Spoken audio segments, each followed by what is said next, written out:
오늘 본문 말씀을 과거를 버리고 믿음으로 사는 아브라함이란 제목으로 함께 말씀을 나누도록 하겠습니다. 말씀을 위해 제가 잠시 기도하겠습니다. 하나님 아버지, 저희들에게 창세기의 말씀을 허락하여 주셨고 연속 강해 설교를 통해서 한 절 한 절을 묵상할 수 있는 기회 주시고 드디어 이 아브라함의 믿음의 역사가 얼마나 놀랍게 그 열매를 맺는지 그 내용을 설명해 주는 22장 말씀을 보게 하심을 감사합니다. 과거에 연약하였고 어리석었고 악을 행하던 아브라함을 하나님께서 찾아와 말씀으로 능력으로 하나님의 인도하심으로 회개하게 하시고 그를 믿음의 조상이 되게 하시고 그 믿음을 이제 온 세계 또 자기의 권속들에게 더 나아가서 자기의 믿음의 자손인 이삭에게 전하게 하시는 이 역사를 보게 하심을 감사합니다. 이 내용을 통해서 저희들도 믿음의 계승이 어떻게 이루어지고 우리가 믿음으로 사는 모습이 어떤지 확인할 수 있도록 인도하여 주셨고 이 말씀이 우리 삶에 능력 있게 적용되어서 우리로 하여금 이 세상을 이기는 승리하는 삶을 살 수 있도록 인도하여 주시옵소서. 함께 하심을 믿사오며 예수님 이름으로 기도드리옵나이다. 아멘. 오늘 본문 말씀을 여러분들이 보실 때 함께 묵상할 내용을 먼저 보시고 오늘 본문 말씀을 따라오면 훨씬 더 이해가 쉬울 겁니다. 성경을 통해서 이 두 가지의 차이를 이해하면 좀 쉽습니다. 그것이 무엇이냐면 바로 시험과 유혹의 차이예요. 특히 성경에서는 한글로는 시험이라는 이 단어로 동일하게 해석한 내용인데 영어에서는 또 원어적인 의미에서는 다른 게 무엇이냐면 시험은 테스트로 기록되었고 유혹은 템테이션으로 기록되어 있는데 우리가 성경에서는 둘 다 한글로는 시험이라고 얘기하는 것을 보게 됩니다. 우리가 오늘 22장 1절 말씀과 마태복음 6장 13절이 바로 주기도문 내용이에요. 우리를 시험에 빠지지 않게 하시오며 라고 얘기할 때 시험은 템테이션으로 유혹의 영역입니다. 그래서 우리가 성경을 볼 때는 시험과 유혹의 차이를 구분하는 게 중요하고 이것을 구분했을 때 우리가 하나님의 뜻을 더 쉽게 발견하고 아브라함의 행동이 훨씬 더 잘 이해가 되고 그 목적을 우리가 집중해서 보게 됩니다. 두 번째는 하나님의 시험을 통해 아브라함이 행한 세 가지 일은 무엇입니까? 하나님께서 아브라함을 시험했는데 아브라함이 하나님의 시험을 정말 잘 통과를 해요. 이 시험의 목적을 이루는 방법을 그가 더 열심히 행합니다. 그 내용이 세 가지로 구분되는데 그 세 가지를 통해서 우리가 하나님의 시험 앞에 또 때로는 유혹 앞에 우리가 어떻게 행동해야 되는지를 확인하고 마지막은 하나님을 믿는 사람이 섣불리 예측하지 않고 기도하는 이유는 무엇인가요? 이 내용은 오늘 본문 말씀에서는 아브라함을 통해서 드러나지 않는 거예요. 그런데 우리는 섣불리 아브라함과 같은 믿음으로 다가가지 않고 아브라함과 같은 믿음의 역사로 나아가지 않고 스스로 섣불리 예측해서 스스로 유혹에 빠지는 경우가 있어요. 그래서 그렇지 않게 만드는데 기도가 굉장히 중요함을 우리가 야고보서 말씀을 통해서 우리 함께 확인하는 시간을 갖도록 하겠습니다. 자, 오늘 본문 말씀은 과거를 버리고 이 과거는 여러분 우리가 그동안 수없이 반복했고 제가 조금 전에 기도를 통해서도 여러분들에게 소개했던 내용이에요. 아브라함은 연약했어요. 그래서 하나님의 뜻을 온전히 따를 수 없었어요. 아브라함은 미련했어요. 그래서 잘못된 해석으로 잘못된 선택을 하게 되었어요. 결과적으로 아브라함은 악을 행했습니다. 악해졌어요. 그러나 그때 하나님이 찾아오셔서 그를 회개하게 하셨어요. 그래서 그의 연약함을 강건하게 하시고 그의 미련함을 지혜롭게 하시고 그의 악함을 돌이켜 회개하게 하시는 하나님의 은혜가 바로 그의 과거였어요. 근데 이제 지금은 그의 과거를 버렸습니다. 그는 여전히 연약해요. 여전히 미련해요. 여전히 악을 행할 수밖에 없는 존재예요. 그런데 이 과거가 버려졌어요. 무엇으로? 믿음으로. 이것이 오늘 말씀의 중심 주제입니다. 그래서 이것을 우리가 세 단락으로 나눠서 볼 건데 첫 번째는 1절과 2절을 통해서 하나님이 시험하시는 목적이 무엇인지 알자는 거예요. 우선 이 하나님이 시험하신 이 때를 우리가 보기 위해서는 아브라함의 역사를 다시 한번 복습하는 게 중요합니다. 아브라함이 이 성경에 등장한 것이 바로 12장이고 12장에 하나님께서 아브라함에게 주셨던 두 가지 언약이 있어요. 그것은 무엇이냐면 2절로 3절 말씀에 나타난 것처럼 첫 번째는 큰 민족을 이루게 하시다는 복, 그리고 두 번째는 모든 족속이 너로 말미암아 복을 얻을 것이라는 내용이에요. 우리가 이전에도 여러 번 이 말씀을 얘기했지만 먼저 주신 복은, 먼저 선언하신 복은 큰 민족을 이루겠다는 것인데, 하나님께서 먼저 이루어 주신 복은 모든 족속이 너로 말미암아 복을 얻을 것이라는 이 말씀을 먼저 이루어 주세요. 그돌라오멜 연합군이 쳐들어왔을 때 이 가나안 모든 지파 사람들이 포로로 끌려가고 모든 것을 잃게 되었을 때 하나님은 아브라함을 통해서 이 그돌라오멜 대군을 무찔러 주세요. 그래서 이 가나안에 있는 모든 족속이 복을 얻게 하는 이 두 번째 언약의 성취를 미리 보여줍니다. 도리어 첫 번째 큰 민족을 이루겠다는 복은 천천히 보여주세요. 천천히 보여주면서 앞서 제가 여러분들에게 소개하고 계속해서 복습하면서 우리가 살펴봤던 그 사건들을 통해서 그의 연약함이, 미련함이, 악함이 계속 두드러지게 드러나요. 그럴 때만 하나님은 찾아와서 고쳐주시고 찾아와서 고쳐주시고 찾아와서 고쳐주세요. 그리고 나서 우리가 21장에서 비로소 그가 큰 민족을 이루게 되는 그 아들, 그 언약의 성취로 주신 이삭을 주십니다. 그래서 창세기 21장 1절에서 5절 말씀을 보면 여호와께서 말씀하신 대로 사라를 돌보셨고 여호와께서 말씀하신 대로 사라에게 행하셨으니, 즉 언약을 주신 대로, 이것은 여러분들 단순히 18장, 19장, 20장에 나타난 언약이 아니에요. 창세기 12장부터 우리에게 주셨던, 아브라함과 사라에게 주셨던 그 언약의 성취였어요.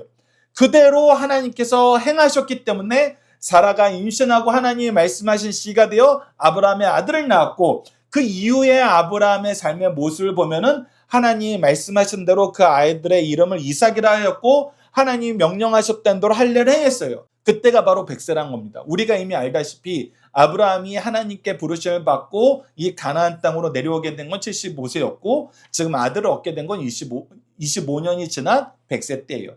즉 25년 동안 하나님께서는 그를 계속 갈고 닦으셨어요. 갈고 닦으시면서 무엇을 자라게 하셨어요? 그의 믿음이 자라게 하셨다는 겁니다.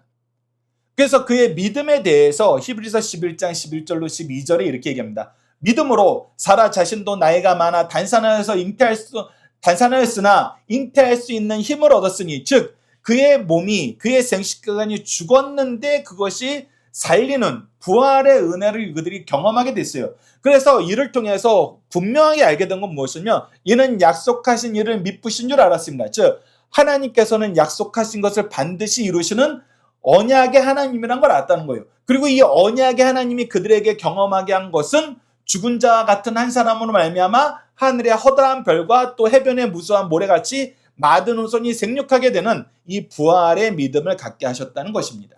그래서 이 부활의 믿음을 통해서 이 일이 모두 얻게 한 다음에 하나님께서 아브라함을 시험하십니다. 그것이 바로 그 일 후라는 거예요. 특히 그 일 후였을 때 우리가 좀 더 주목해서 봤던 내용 중에 하나가 뭐냐면 20장 13절. 그는 하나님에 대한 믿음은 점점 굳건해졌어요. 부활의 믿음으로 갔어요. 근데 해결되지 않은 한 가지가 있었는데 그것이 뭐냐면 아주 오래전부터 반복되었던 습관적인 범죄. 하나님께서는 이것까지도 대체하셨어요. 왜? 이 습관적인 범죄가 믿음을 쓰러뜨리는 굉장히 중요한 키가 될 수 있거든요.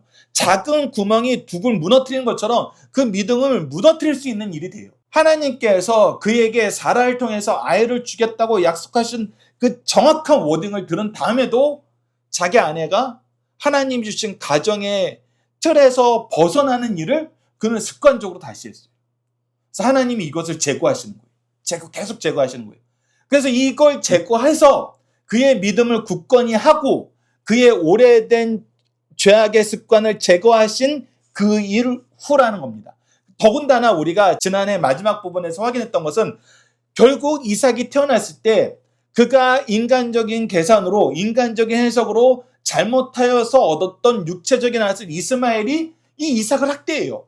계속 놀려요. 그것 때문에 사라가 분노해서 이 하갈과 이스마엘을 내쫓으라 그랬을 때 아브라함이 어떻습니까? 이스마엘도 그의 자식인 거로 그가 괴로워해요. 근데 그 괴로운 일을 하나님이 어떻게 하셨어요? 하나님이 해결해 주셨어요.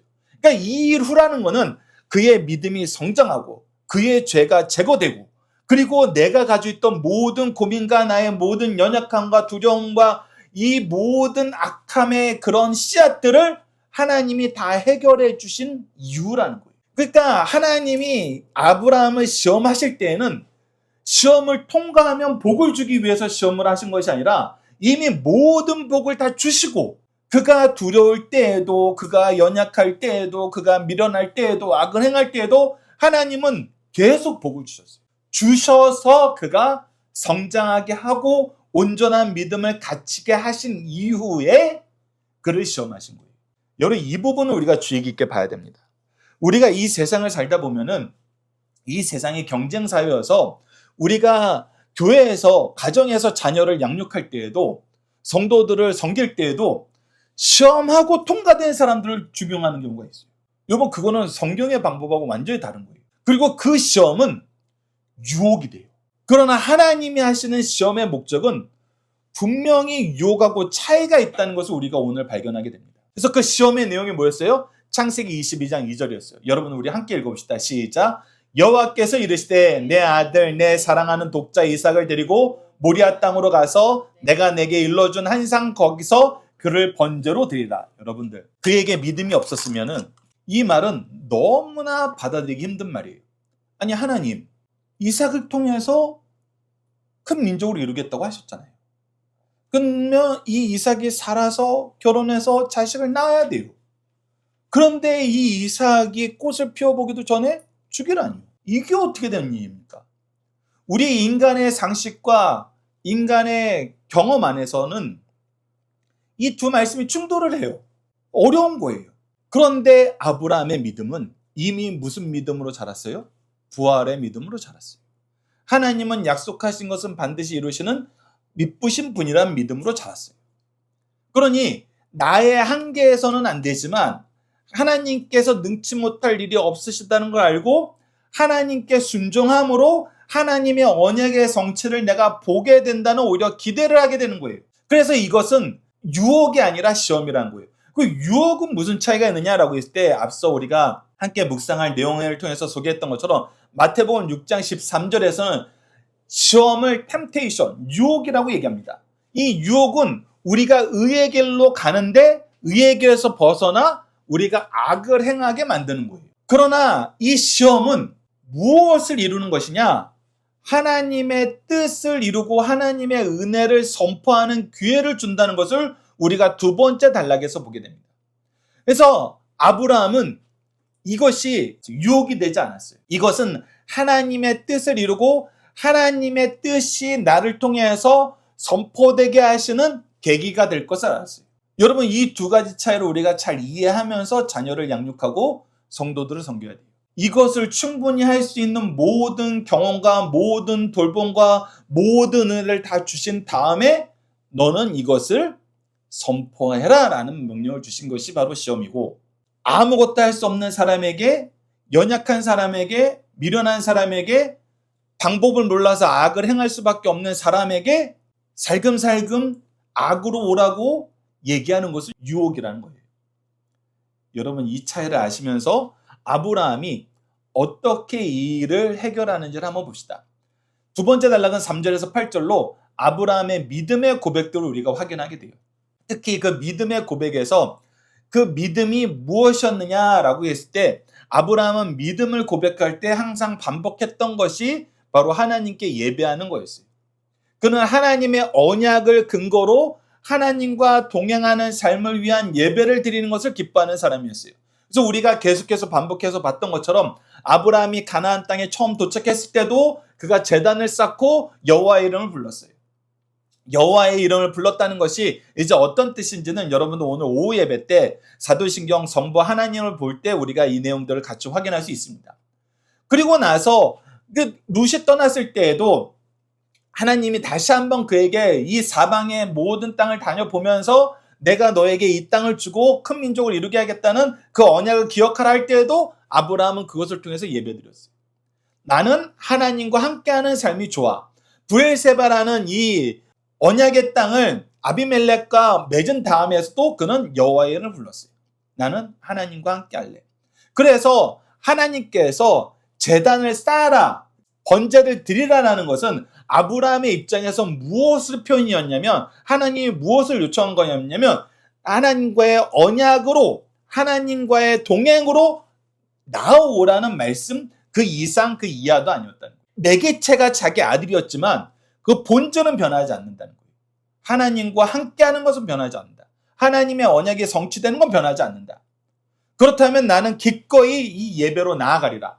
여러분들 여전히 아브라함이 그 앞서 큰 민족을 이루겠다는 언약을 주신 것을 그가 잘못 해석해가지고 이해 못해가지고 자기 조카 롯을 생각하거나 자기의 하인을 생각하거나 이스마엘을 생각하거나 이런 어리석음과 연약함과 죄악이 여전히 그에게 있던 것처럼 지금 이 말씀 창세기 22장 2절 말씀도 그가 이해할 수 없어요. 이것을 완전히 해석할 수 없어요. 이것 때문에 두려움이 있어요. 이것 때문에 악으로 달려갈 소지가 너무나 농후해요. 근데 아브라함이 변했어요. 어떻게 변했어요? 이것은 내가 하나님과의 관계에서 순종해야 될 일. 그래서 창세기 22장 3절을 보면 이렇게 시작합니다. 아브라함이 아침에 일찍이라는 건 무슨 뜻이에요? 즉각적인 순종이라는 뜻이에요. 그러면서 그가 지혜롭게 행동하는 모습들이 나타나는데 그것이 무엇이냐면 두 종을 그가 선별하는 거예요. 왜 하필이면 두 종이었을까요? 우리가 제단을 쌓으러 산에 올라가는 모습을 보면은 아브라함과 그의 아들만으로도 충분해요. 그런데 두 종을 데리고 가요. 이것은 하나님이 하신 일을 보여주기 위한 증인으로서의 역할을 했다라고 볼 수 있습니다. 두 사람 이상의 동일한 증언이 있을 때 이것이 효력을 받는다는 고대 사회의 그 풍습을 따라서 그가 두 종을 선별한 것은 증인으로 대동하는 거예요. 무슨 증인? 하나님이 행하실 놀라운 일의 증인. 그 놀라운 일의 증인을 위해서 그가 그들을 선택하고 제단에 필요한 모든 것을 준비합니다. 번제에 쓸 나무도 준비하고 우리가 뒤에서 보면 불도 준비하고 그래서 하나님께서 자기에게 명령하신 그 곳으로 순종함으로 가요. 그래서 즉각적인 순종과 이 순종을 위한 지혜로운 선택이 일치돼요. 하나가 됩니다. 그래서 이것이 하나님의 놀라운 사역의 선포로 이어지게 돼요. 다시 한번 설명드리면은 하나님께서 명령하신 것은 아들을 데리고 내가 정해준 곳에 가서 그 아들을 번제로 바치라는 이 명령을 아브라함은 즉각적인 순종을 하면서 이것이 더 잘 보일 수 있도록 누구를 대동해요? 두 종을 대동해서 증인을 삼습니다. 이것이 아브라함이 첫 번째로 행한 일이에요. 두 번째는 우리가 창세기 22장 4절로 5절을 통해서 보는 것처럼 굉장히 중요한 말씀을 우리에게 가르쳐 주는데 그것이 무엇이냐면 내가 아이와 함께 저기 가서 예배하고 라고 얘기하는데 그 예배의 모습은 뭐예요? 자기 아들을 번제로 바치는 거예요. 근데 번제로 바치는 그 예배를 드리러 가는데 아브라함이 뭐라 그래요? 이 두 종에게 뭐라고 하냐면 우리가, 내가가 아니에요. 우리가 너희에게로 돌아오리라. 즉 아브라함은 내 아들을 이 자리에서 바치지만 이 아들이 이 종에게로 다시 돌아온다는 것을 분명하게 선언해요. 너희들하고 같이 갔던 그 아들이 다시 돌아올 거라는 거예요. 너희들이 이거의 증인이 되라는 거예요. 그러면서 제가 더 여러분들하고 나누고 싶은 부분은 4절에 제3일에라는 표현이에요. 이 3일 동안 가야 되는 거리에 하나님이 정해주신 장소가 있었던 거예요. 그럼 아브라함이 3일 동안 무엇을 했을까요? 아무 말도 하지 않고 그냥 묵묵히 괴로워하면서 이 길을 갔을까요? 근데 저는 좀 다르게 생각합니다. 왜? 그가 보여준 즉각적인 순종과 증인으로서 두 종을 데려갔을 때에는 하나님의 언약의 성취를 증언해야 되는 증인들로서의 역할을 이들이 해야 돼요. 그러기 위해서 뭐를 해야 돼요? 하나님의 언약이 무엇인지, 하나님의 언약이 어떻게 성취됐는지 그의 25년간의 인생을 다시 한번 설명해주는 일을 했을 거예요. 하나님이 내가 연약할 때, 내가 미련할 때, 내가 악할 때 어떻게 이 언약의 말씀을 이루셨는지 너희들도 들어서 알고 있고 경험해서 알고 있다시피 내가 다시 이것을 너희들에게 설명한다. 특히 이때가 이삭이 스스로 나무찜을 지고 올라갈 수 있는 나이로 버섯 15세에서 20세 사이가 아닐까라고 많은 신학자들이 추측을 해요. 그러면 15년에서 20년을 더 해야 돼요. 즉 40년에서 45년 동안의 삶을 그가 자기 종들과 이삭에게 설명해 주는 거예요. 그 삶의 내용이 뭐예요? 하나님의 언약이 나에게 어떻게 임했는지, 나의 죄악 가운데에서도 하나님의 신실하심이 어떻게 성취되었는지. 그러면서 마지막에 그가 믿음으로 선언하는 거예요. 우리는 같이 돌아온다. 그 같이 돌아온다는 걸 통해서 히브리서에서는 하나님께서 이 믿음을 이렇게 설명합니다. 우리 히브리서 11장 17절에서 19절 말씀 중요하니까 같이 읽어봅시다. 시작. 아브라함은 시험을 받을 때 믿음으로 이삭을 드렸으니 그는 약속을 받은 자로 돼 그 외아들을 드렸느니라. 그에게 이미 말씀하시기를 내 자손이라 칭할 자는 이삭으로 말미암으리라 하셨으니 그가 하나님이 능히 이삭을 죽은 자 가운데서 다시 살릴 줄을 생각한지라. 비유컨대 그를 죽은 자 가운데서 도로받을 것임이니라. 이미 자기의 몸과 사라의 몸이 죽은 상태에서 하나님이 생명을 주셨고 하나님의 언약은 이 이삭으로 말미암아 자손을 얻게 될 것이라고 약속하셨고, 그러니 내가 지금 이 자리에서 번제로 내 아들을 바치더라도 하나님은 그 즉시 이를 다시 살릴 것이라는 것을 믿는 믿음으로 우리가 너희들에게로 돌아오리라는 이 선언을 할 수 있었다는 것입니다. 이것이 바로 믿음의 모습이에요. 즉 믿음의 언어로 아직 이루어지지 않은 것에 대한 결과를 분명하게 선언할 수 있는 것입니다. 성경이 주신 놀라운 힘이 바로 여기에 있어요. 우리가 신명기 말씀을 통해서 우리 오늘 기도 제목을 함께 나눴던 것도 우리가 이것이 말씀 안에서 하나님의 은혜임을 고백하고 하나님의 뜻 안에서 이 기도 제목을 온전히 전했으면 우리는 이것이 아직 이루어지지 않았지만 이루어질 것을 확신하면서 기도해요. 그것이 바로 믿음의 기도인 거예요. 오늘 아브라함이 보여준 것이 바로 이 믿음의 선언이라는 것입니다. 그리고 이 믿음의 선언을 한 아브라함이 굉장히 중요한 교육을 한 가지 하는데 그것이 22장 6절에서 7절이에요. 그것이 뭐냐면 아브라함이 자기 아들 이삭에게 번제했을 나무를 메고 가게 하는 거예요. 그리고 그의 손에는 불과 칼을 들고 있어요. 이제 올라가서 제단을 쌓으면은 그 주위에 있는 돌로 제단을 쌓고 그 위에 나무를 펼치고 불과 칼로 제사에 지낼 그 제물을 제사에 합당한 모습으로 바꿀 거예요. 근데 이 모든 것에 아들의 역할을 부여함으로써, 특히 아들에게 번제했을 나무를 지게 함으로써 아브라함이 무엇을 하게 하냐면 이 이삭으로 하여금 궁금증을 가지게 해요. 번제했을 나무도 있고 불도 있고 칼도 있는데 제물이 없네. 그래서 어떻게 해요? 묻게 만들어요. 묻게 만든다는 것은 여러분들 그 의미를 묵상하게 만든다는 것입니다.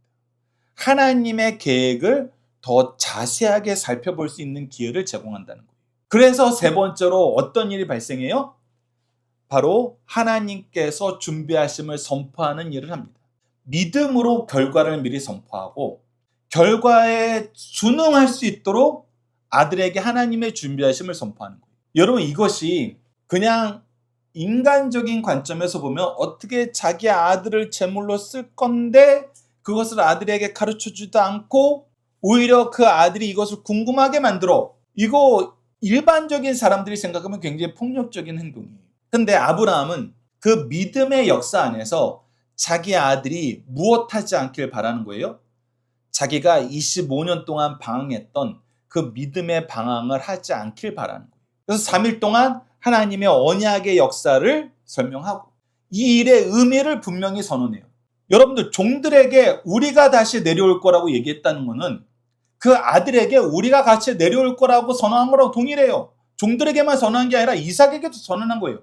근데 이삭에게는 한 가지를 더 줘요.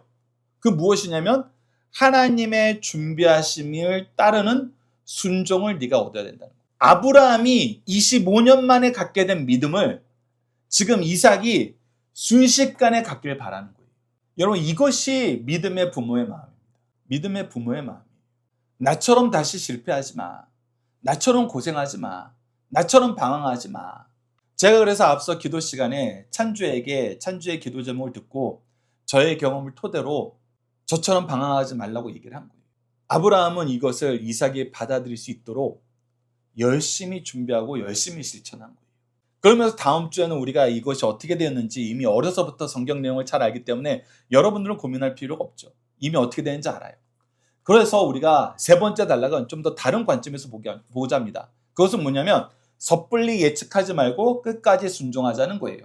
특히 우리가 이 22장 9절로 10절을 보면은 아브라함의 모습이 굉장히 특이합니다. 그 특이함이 뭐냐면 아무런 망설임 없이 온전한 순종을 다해요. 어떻게 합니까? 그곳에서 제단을 쌓고 나무를 버려놓고 그 다음에 뭐예요? 아들 이삭을 바로 결박하고 그리고 나서 나무 위에 올려놓고 바로 손을 내밀어 칼을 잡고 그 아들을 죽이려고 그래요.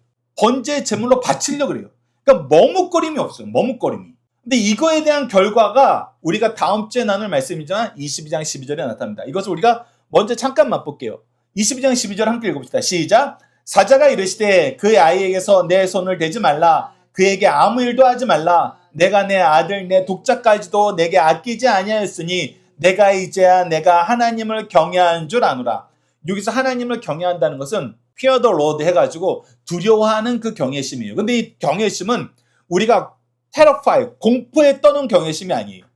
그의 존재와 그의 언약의 신실하심과 그가 나를 위해서 일하심을 내가 인정하면서 그를 더욱더 의지하는 모습으로 그와 나의 관계를 내가 온전하게 받아들이는 경외심이에요.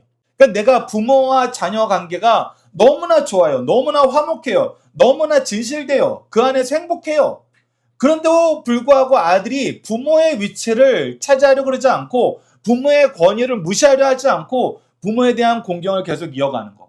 바로 이거예요. 아브라함이 이것이 온전해졌어요. 이것이 온전해지는데 무엇이 가장 컸어요? 하나님께서 그에게 믿음으로 역사하시는 그 역사가 너무나 컸어요. 하나님의 말씀을 내가 아직 어떻게 이것이 성취될지 모르더라도 하나님에 대한 전적인 신뢰, 전적인 믿음, 전적인 의지가 이루어지는 거예요. 그 외에 다른 것을 시도하지조차 않아요. 앞서 얘기했던 대로 아브라함은 큰 민족을 이루겠다 하시니 말씀을 듣고 자기 방법을 계속 시도했어요. 그러나 이제 아니에요. 그런데 오랫동안 신앙생활 한 사람들이 교회에서 일반적으로 나타나는 여러 가지 특성들을 우리가 보게 돼요. 삶의 태도나 삶의 경과를 우리가 너무나 일률적인 모습에 익숙해지는 경우가 있어요. 예배 잘 드려야지, 헌금 잘해야지, 말씀 열심히 들어야지, 기도 열심히 해야지, 어려운 일 당할 땐 이렇게 해결해야지, 저렇게 해결해야지, 그러면 하나님이 이렇게 해주시지, 저렇게 해주시지.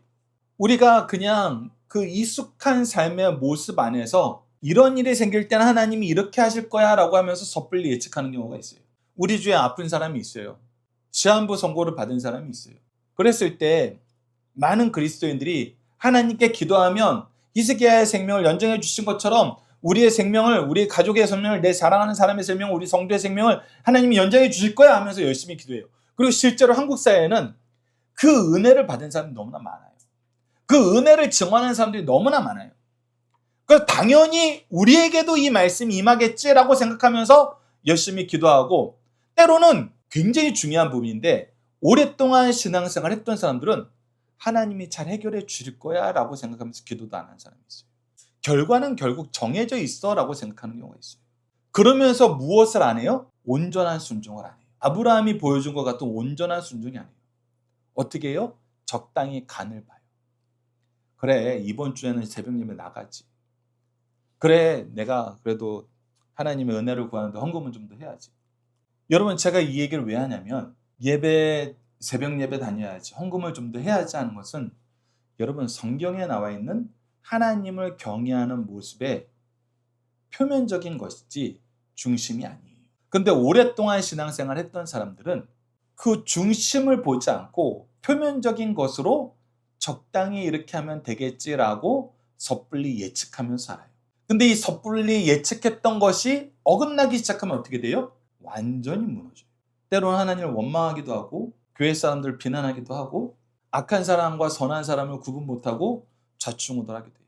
그러면서 오히려 자기를 사랑해줬던 많은 사람들을 비난할 때가 있습니다. 당신들이 기도 안 해줬어요. 당신들이 그때 더 진지하게 이 문제를 받아들이지 않았어요.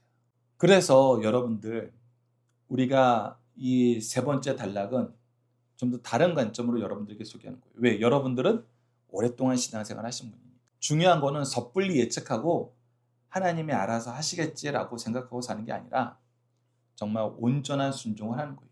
온전한 순종을 하지 않으면 여러분들 유혹에 빠져요. 그래서 성경에서는 야고보서 1장 2절로 5절 말씀을 통해서 너희들이 믿음으로 사는 것은 이러한 삶이고 믿음이 없을 때는 이렇게 하라고 가르쳐줘요. 우리가 주로 야고보서 1장 5절만 딱 떼놓고 자주 나눠서 학생들이 공부하다가 지혜가 부족하면 이 지혜 달라고 기도해라 라는 부분적인 은혜만 강구하는 경우가 있는데, 여러분 2절에서 5절까지의 말씀을 보면은 오늘 이 아브라함이 보여준 온전한 순종과 우리가 쉽게 빠지는 섣부른 예측하고의 차이를 경험하게 됩니다. 여러분 2절을 보시죠. 내 형제들아 너희가 여러 가지 시험을 당하거든 온전히 기쁘게 여기라. 자, 여러 가지 시험을 당할 때 앞서 세 번째 단락 제목에서 우리가 보게 되는 두 가지 모습은 뭐냐면 섣불리 예측하고 적당히 하는 사람이 있는가 하면은 끝까지 순종하는 경우가 있어요. 근데 성경에서는 너희들이 섣불리 예측하지 말고 온전하게 기쁨으로 여기면서 끝까지 순종하는데 이 끝까지 순종함으로 너희들이 얻어야 되는 건 뭐냐면 너희의 믿음이 시련이 인내를 만들어냅니다. 즉 이 믿음의 시련을 통해서 너희들이 인내를 얻어야 돼. 인내하는 것을 배워야 돼. 인내를 온전히 이룰 줄 알아야 돼. 인내를 온전히 이루는 이유는 뭐야? 너희로 하여금 온전하고 구비하여 조금도 부족함이 없도록 하게 하시려는 하나님의 은혜의 역사가 있는 거야. 때로는 이것이 악이 우리를 유혹하는 것일 수도 있고 때로는 이것이 아브라함을 시험했던 것처럼 이 시험을 통해서 자기 아들 이삭이 믿음의 결실을 더 자기보다 훨씬 더 분명하게 누리게 하고 자기의 권 속에 있는 종들까지 이 증인이 되어서 더 많은 사람들이 하나님의 믿음의 훈련 속에서 믿음의 열매 속에서 승리하는 삶을 살게 하려는 목적이 있었어요. 그런 것처럼 하나님께서 주시는 시험도 우리가 하나님의 뜻을 알아야 되고 하나님이 주시는 시험이 아니라 유혹이었을 때에도 우리는 이 유혹을 통해서 죄악에 빠지지 않으려면 하나님의 은혜의 역사, 언약의 역사가 무엇인지 알아야 돼요. 즉 시험이었던 유혹이었던 우리가 이 두 가지 상황을 타개할 수 있는 유일한 방법은 무엇이다? 하나님의 지혜, 언약의 역사가 무엇인지 아는 거라는 거예요. 그래서 너희들이 시험을 당할 때 믿음의 시련을 통해서 인내를 얻지 못할 것 같으면은 인내를 통해서 온전하고 구비하여 조금 더 부족함이 없는 삶으로 나아가지 못할 것 같으면은 너희들이 어떻게 해야 돼? 지혜가 부족한 거니까. 모든 사람에게 후히 주고 꾸짖지 않는 하나님께 구해야 돼. 하나님, 왜 저에게 이 시험을 주신 것입니까? 하나님, 제가 이 시험을 어떻게 이겨야 됩니까? 제가 인내해야 되는 영역은 무엇이고 저희들이 온전하여 구비하고 조금도 부족함이 없는 삶의 모습으로 이끌려는 내용은 무엇입니까? 그랬을 때 하나님이 어떻게 하신다? 주신다. 그래서 섣불리 예측하지 말고 순종하고 순종하기 힘들 땐 어떻게 해야 된다? 기도해야 된다. 기도로 달라고 요청해야 된다. 너무나 심플한 방법이에요. 아브라함이 끝까지 순종했던 건 뭐예요? 그에게 지혜가 풍성했어요. 믿음의 지혜가 풍성했어요. 믿음의 경험이 온전했어요. 그러니 흔들림이 없어요. 그런데 우리 중에서는 지혜가 부족한 사람이 있어요. 지혜가 부족한 사람들이 뭐예요? 섣불리 예측하고 끝까지 순종하지 않아요. 지혜가 풍성한 사람들은 섣불리 예측하다가 시험에 빠지지 않고 순종함으로 이깁니다. 그래서 여러분들, 그래서 기도가 중요한 거예요. 하나님께 지혜를 구하는 것이 그래서 중요한 거예요. 이 내용을 여러분들이 기억하시면서 이 은혜의 풍성함을 2026년 한 해 동안 풍성하게 누리시는 우리 강성성경연구원 성도님들 되었으면 합니다. 자녀들과 함께하는 기도 훈련 내용으로 함께 기도하도록 하겠습니다. 우리를 부르시고 세우시고 선포하게 하시는 은혜의 하나님, 연약한 우리를 굳세게 하시고 미련한 우리를 지혜롭게 하시고 악한 우리를 의의 길로 인도하셔서 거룩한 하나님의 자녀가 되게 하심을 감사합니다. 우리에게 주신 은혜를 나누게 하시기 위해서, 선포하게 하시기 위해서 우리를 새로운 환경으로, 새로운 사건으로, 더 나은 순종으로 인도하실 때 우리는 과거의 습관에 젖어서 섣불리 결과를 예측하며 온전한 순종을 거부하거나 예측에서 벗어날 때 원망하며 잘못에 대하여 핑계함을 용서해 주소서. 우리에게 믿음을 더하시기 위해서 일하신 하나님을 더욱 의지하게 하소서. 우리가 알지 못하는, 예측하지 못하는, 적응하지 못하는 상황이 올 때 죄를 이기기 위한 하나님의 지혜를 위해 더욱 기도하게 하소서. 지혜를 주시고 능력을 주시고 승리를 주시는 하나님 믿고 인정하고 의지하도록 도와주셔서 예수님 이름으로 기도드립니다. 아멘.